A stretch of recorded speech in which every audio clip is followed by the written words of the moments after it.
Watching the Santilli film, I had mixed emotions. My personal feeling is it's a fake. It would be childish to think that we are the only ones. I did not regard what I saw as a human person. All of these things on top of my own. My personal feeling is it's a fake. Guarantees me that it's fake. It would be childish. Only ones.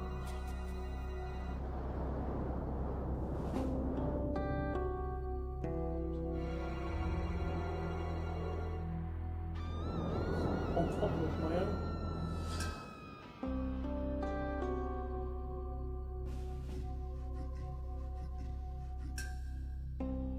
In the 17th century, Galileo was persecuted for daring to suggest that the Earth revolved around the sun.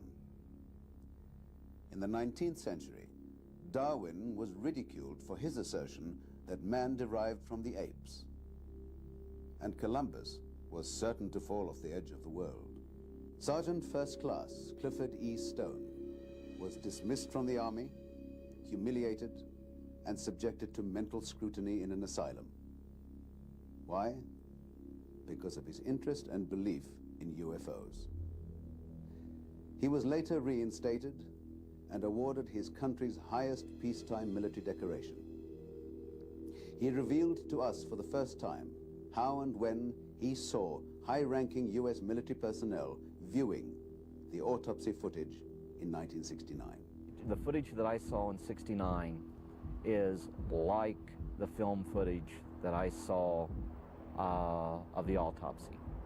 In short, what I'm saying is the creatures in both film footage are identical. They are identical. In 1947, something crashed in Roswell, New Mexico. Hundreds of witnesses claim it was a flying saucer.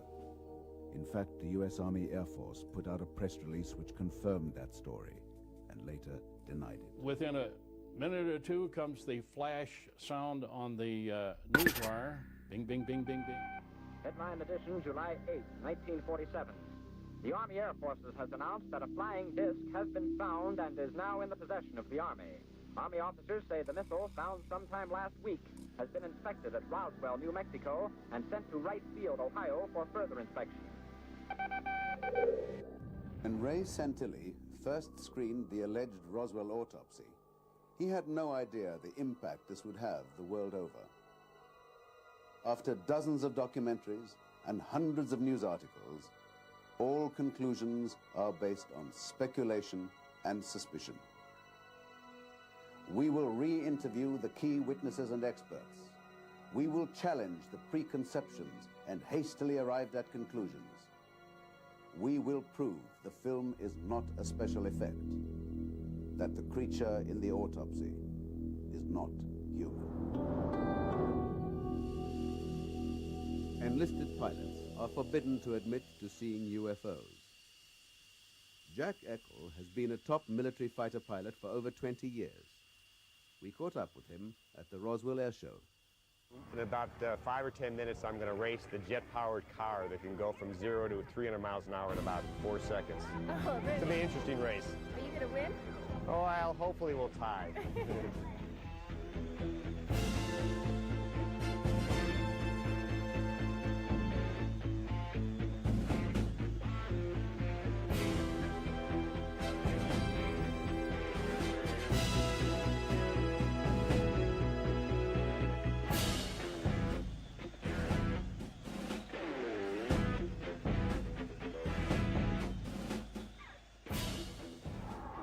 Jack Elk, have you ever seen a UFO?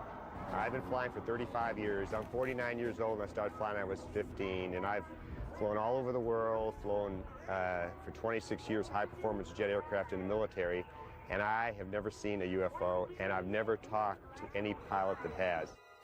I've been an airline pilot for 3 years, and I've been flying for about 20 years. I looked over in a field one night and I saw some red lights rise out of that field. I estimated maybe about a quarter mile away. They rose to maybe 150 feet in the air, and they kind of lowered back down towards the field, and then they rose back up and they were moving constantly, and then the lights disappeared. I mean, I've seen meteors and stuff shoot across the sky, and I occasionally could see the light of the space shuttle going by or something like that, you know, but it's nothing I can't explain. But I cannot explain that. Mr. Stark, can you explain where we are, please? We're right outside Hangar 84, the Roswell Industrial Air Center. It used to be Walker Air Force Base. During the Walker Air Force, while it was still in operation, when the UFO crashed in Roswell, New Mexico, that they had brought this UFO to this hangar with the aliens. And from there, the story is they have taken it to, I believe, in Dallas, to an Air Force base. Why do military pilots never see UFOs? It's like they get treated badly for seeing a UFO, so they wish not to even speak about it anymore.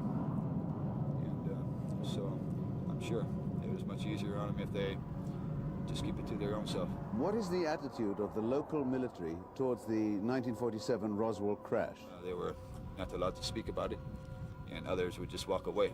He said it was a hush deal on the UFO back then, and you were not allowed. He has told me to my face that you were not even allowed to speak about the UFO. Yeah, speak about something else.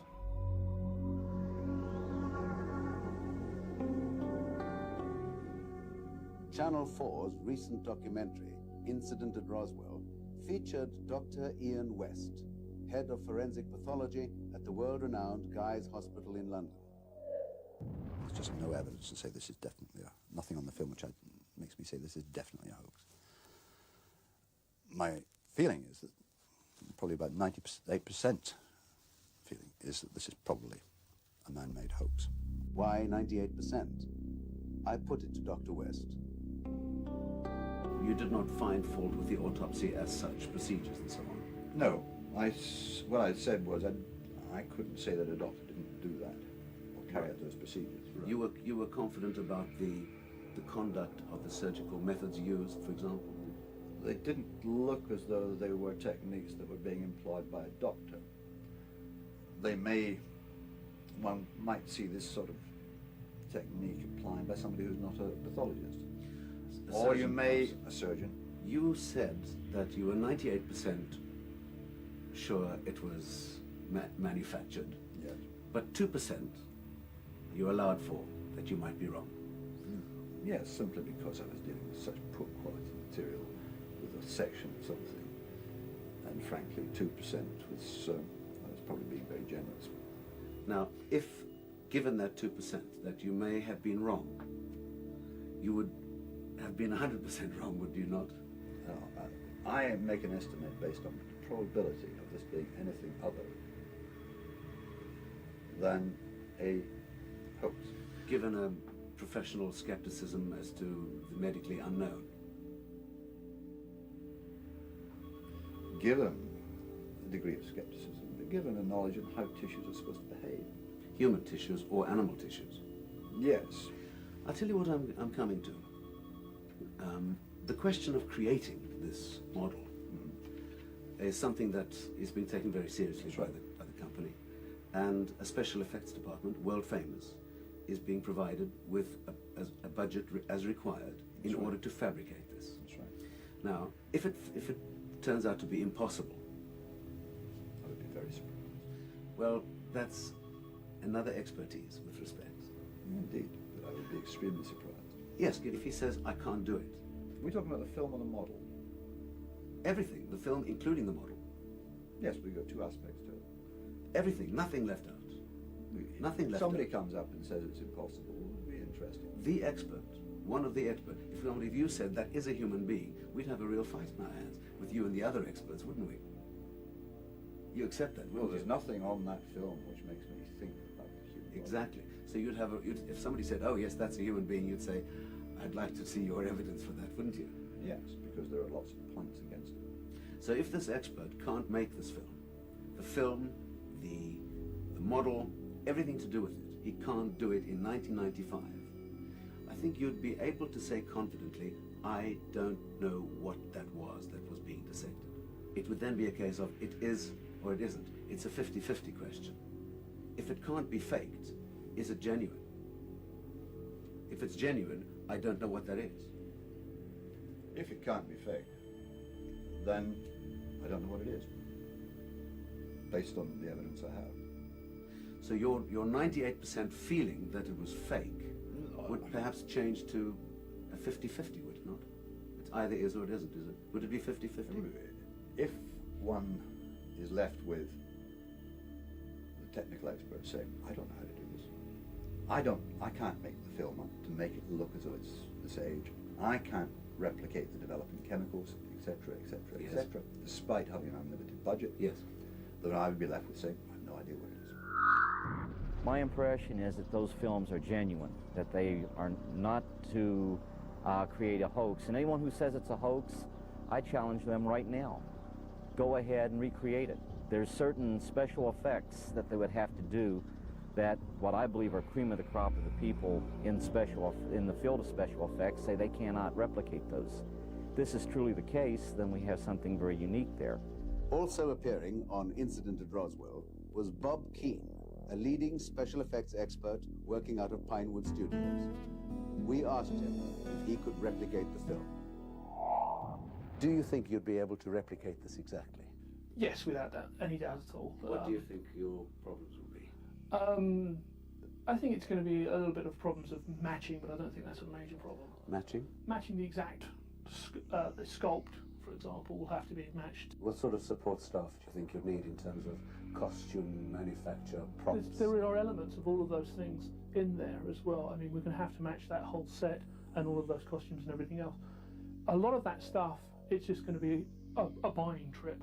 A lot of it's going to be actually like a prop buyer, having to send out and get the stuff. The set itself is very simple. It's just the window at the back and the corridors. The autopsy table is actually a real autopsy table, I think. So again, it would be a matter of tracking that down. One of the avenues of investigation that we're pursuing is an attempt to replicate this film through the services of a special effects expert. How would you feel about that? I would challenge anyone to replicate that film on 1947 film stock. I don't think it's possible. However, I do fully appreciate that any special effects company are able to recreate a scene, and they would be able to have you and I sitting in a car down Dealey Plaza with John F. Kennedy. They are able to create the dinosaurs and the creatures that you see in films like Jurassic Park. But that's one aspect of special effects. But really, I don't think it is possible. It's a lot bigger the more you think about it than it is, but I still believe it's totally doable. And doable on 1947 film stock? The trick, of course, is to find the film. And I also said to you, as far as the numbers are concerned, and being able to check any piece of film, 1957 and 1967 are the same numbers. So there are no variation in those films. Kodak and other film manufacturers use a coding system to let their people and other people know the dates of manufacture of film. In Kodak's case, they use a geometric symbol code. In the film we're looking at, they've used a square followed by a triangle, which could indicate 1927, 1947, or 1967, if the edge code were all you were looking at. However, the material that the film was manufactured from, the base material, was changed at different years. The film base used in 1927, 1947, and 1967 are three separate types of material. The film samples that I've seen so far are on the type of material that was used in 1947. Come back to the film stock itself. In processing the film stock, does the date at which it's exposed and processed compared with the date of manufacture matter? No, it doesn't. The technique is the same. The question has come up a number of times whether this could be 1947 film that somehow had been processed or had images put onto it recently. That's not possible. The reason that's not possible is because film in storage, even if it's stored in very low temperatures in a lead box, no matter how you store it, is gradually fogged by cosmic background radiation. And any piece of film 48 years old would show significant amounts of background radiation fogging if you did try to process it today or put images on it today. And the film I've looked at shows no sign of such fogging. If the film is 1947, then whether all the things I saw and all the things I feel are questionable, because it's very, very difficult for me to believe that anyone in 1947 could have faked it to that level. The next step is to look at the emulsion itself. Do this by cross-sectioning it and by comparing it with known film from 1947 or whatever year you were trying to establish. Because the number of layers in film emulsion, the thickness of the layers, the types of silver grains, all of these things have changed at different periods in film manufacture. As well as that, by studying the film grain structure and the amount of what we call fog, which is just film grains exposed to something other than light that have developed out, you can determine approximately how long between the time of manufacture and the time of processing is involved. And again, the film samples I've examined so far appear to have been processed quite promptly. They haven't sat around for a long period of time prior to processing. Knowing how difficult it is for us in the live effects world to actually simulate cutting skin, I started looking at it and saying to myself, if in fact this isn't real, I would be real proud of creating an image like that myself today. In fact, I want to talk it over with some guys here in the studio as to how we would do that. When was this supposed to be? 1947. The question is whether or not we could do this if it weren't real. And let's take it back to just before the cut. The organic quality of the legs and the feet, and all that looks very good. You see how uniform the blood is on the inside surface of the skin and the amount of drippage down the side where it's uniformly wet on the inside? But, I mean, we never were able to do that. All right, let's fast forward it to the skull. Yeah, this is pretty incredible if it's a built prop. Point is if we did this, I'd be pretty proud of it. Yeah. This is what I find most interesting. Yeah, it's very real. Is the peeling of this skin and how to create this. Uneven exactly, tearing and of it. how to create that on a skull. Is to cast the skull inside the skin. But what about the wetness? And what about the unevenness of it? It's not like it's been And cored. what about the bleeding of it, the wetness of it that is not, you don't see tubes spurting, you don't see blood drip, it's just all evenly wet. What materials are out there that will duplicate skin like that? I mean, it's mostly the silicones that we're using now, specially formulated That's what I said, exactly. silicones, and They didn't I don't have know those in who's- 1947. No, did and no, they didn't. And anybody that's got access to them now has been out there doing a lot of big-time Hollywood monster movie stuff. Yeah, and I don't know how they did this. If it's been done today to look like it was done then, there would be a many, many multiple thousands of dollars. And even if it wasn't made to look period, I mean, just to do this properly would be really... Be very expensive. And my hat's off to the people who created it, or that poor alien that's dead on that table. Finally, if this was a 1947 film, would you say it was real or fake? If this is 1947 film and there is no hokey-pokey, I do not believe it's fake then. And I'd have to take back everything I've said to every friend and every person, every relation I've ever seen. And it turns out that aliens just happen to look like fake things. Bob King, thank you very much. Okay. I believe we're dealing with camera original material. I don't believe we're dealing with duplicates.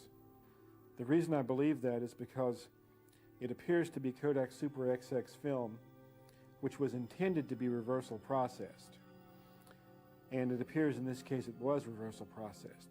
There's always an image degradation that intrudes when you duplicate a piece of film. And I don't see that. I don't see that characteristic degradation. A reversal film